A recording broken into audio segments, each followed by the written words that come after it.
మరికొంతమంది కార్మిక సంఘ నాయకులు ఉన్నారు. ఒకసారి వారితో మాట్లాడదాం. చెప్పండి సార్, ఎట్లా చూస్తారు? కార్మిక సంఘాలు గత 15 రోజుల నుంచి కూడా ఇదే నిరసనలు. ప్రభుత్వం వచ్చినప్పటి నుంచి ఇదే నిరసనలు. ఇవాళ దేనికోసం ధర్నా చేస్తారు?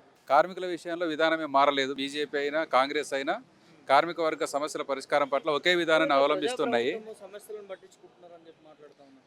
అంటే అది వాళ్ళు ఉపన్యాసాలు చెప్తున్నారు, అసెంబ్లీలో మాట్లాడుతున్నారు. ఇప్పుడు అసెంబ్లీలో కూడా చర్చ అదే నడుస్తూ ఉంది. మాటల వరకే ప్రజాస్వామ్యం తప్ప ఆచరణలో మాత్రం నియంతృత్వం. ఈ రోజు కూడా ఈ ధర్నా కార్యక్రమాన్ని అడ్డుకోవడానికి అన్ని జిల్లాల్లో మొత్తం అన్ని సంఘాల నాయకుల్ని, కార్యకర్తల్ని, కార్మికుల్ని పెద్ద ఎత్తున అరెస్ట్ చేసి పోలీస్ స్టేషన్లలో పెట్టారు.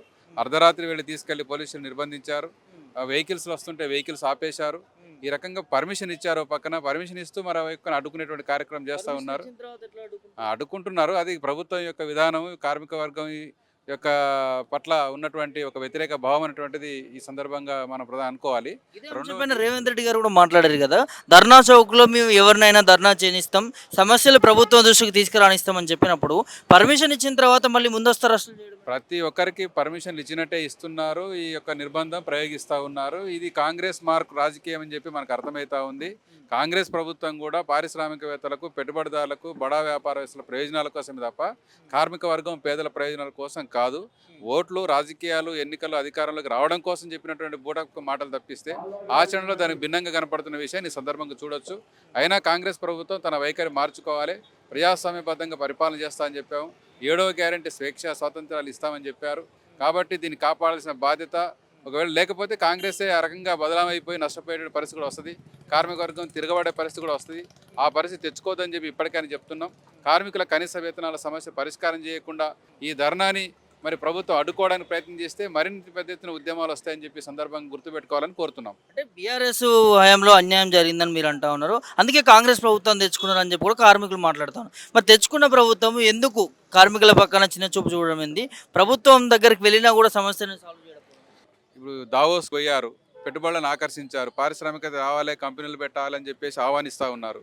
మరి ఆ కంపెనీలో పనిచేసే కార్మికుడి యొక్క సమస్యలు పరిష్కారం చేయడానికి, కనీస వేతనాలు పెంచకపోవడానికి అనేటువంటిది పెట్టుబడిదారులకు ఇబ్బంది, నష్టం, వాళ్ళ లాభాలకు నష్టం జరుగుతుంది. కాబట్టి వాళ్ళ యొక్క ఒత్తిడితోనే కార్మికులకు వేతనాలు పెంచకుండా ఉన్నారు. అంటే ఇక్కడ కార్మికుల యొక్క ప్రయోజనాలు కాదు, పెట్టుబడిదారుల ప్రయోజనాలే ఈ రెండు పార్టీల వైఖరిగా మనం చూడొచ్చు. కాంగ్రెస్ కూడా దానికి ఏం లేదు. అసలు కాంగ్రెసే ఈ దేశంలో పెట్టుబడిదారు విధానాలని, ఈ యొక్క సరళీకృత ఆర్థిక విధానాలని, నూతన ఆర్థిక విధానాలని, కార్మిక వ్యతిరేక చట్టాలని అన్ని తీసుకొని వచ్చింది వాళ్ళు. దాన్ని మరింత ముందుకు తీసుకొని పోతున్నారు కేంద్రంలో బీజేపీ వాళ్ళు. వాటి విధానాల విషయంలో ఎటువంటి మార్పు లేదనే విషయం ఈ సందర్భంగా అర్థమైతేనే ఉంది. ఇది మరి ఎట్లా ఉండబోతుంది కార్యాచరణ? రాబోయే కాలంలో అన్ని కేంద్ర కార్మిక సంఘాలు, రాష్ట్ర కార్మిక సంఘాలు, ఒక బిఎంఎస్ తప్ప మిగతా అన్ని కార్మిక సంఘాలు ఒక తాటి మీదకి వచ్చినాయి. కేంద్ర విధానాలకు వ్యతిరేకంగా పెద్ద పోరాటం స్టార్ట్ చేశాము. ఇప్పుడు రాష్ట్రంలో కనీస వేతనాలు, ఇతర సమస్యలపైన రాష్ట్రంలోని అన్ని కార్మిక సంఘాలను కలుపుకొని ఒక ఐక్య ఉద్యమం అనేటువంటిది నడుస్తూ ఉంది. ఇది ప్రభుత్వాలగిన ఇదే పద్ధతిలో వ్యవహరిస్తే అఖిల భారత స్థాయిలో కాదు, రాష్ట్ర స్థాయిలో కూడా సమ్మెలు చేయాల్సిన పరిస్థితి వస్తుంది. ఈ ప్రభుత్వాన్ని గద్దెదించాల్సిన పరిస్థితి వస్తుంది రాబోయే కాలంలో అని చెప్పి వాళ్ళు గుర్తుపెట్టుకోవాలని చెప్పేసి మేము చెప్పదలుచుకున్నాం.